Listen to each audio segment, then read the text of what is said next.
Are you Christian? Oh, man.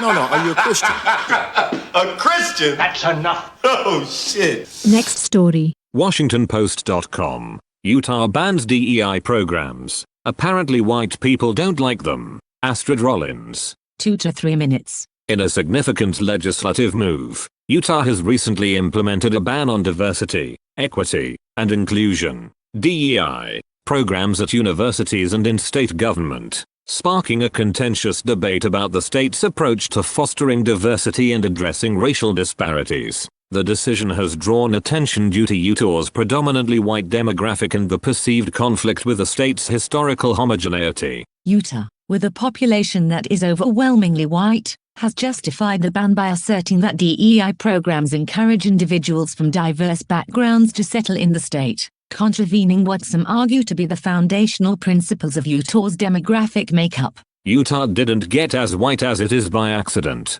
said one official who donned the cowl of anonymous coward to speak freely. The only black people here had ancestors whose cars broke down on the way to California. Contrast that to how Utah exists as a separate state. Mormonism is to diversity as slavery is to freedom. It is absurd that anyone thought DEI programs would survive public scrutiny in here. The decision has not been without its critics. Advocates of DEI programs argue that they play a crucial role in addressing systemic inequalities and fostering an inclusive environment. Critics, however, believe that such programs are inconsistent with the state's established demographic composition. The debate gains added complexity when considering the motivations behind Utah's demographic makeup, historical factors, migration patterns, and cultural influences have contributed to the state's predominantly white population. Proponents of the ban contend that Utah has thrived with its existing demographic profile and that altering this composition could have unintended consequences.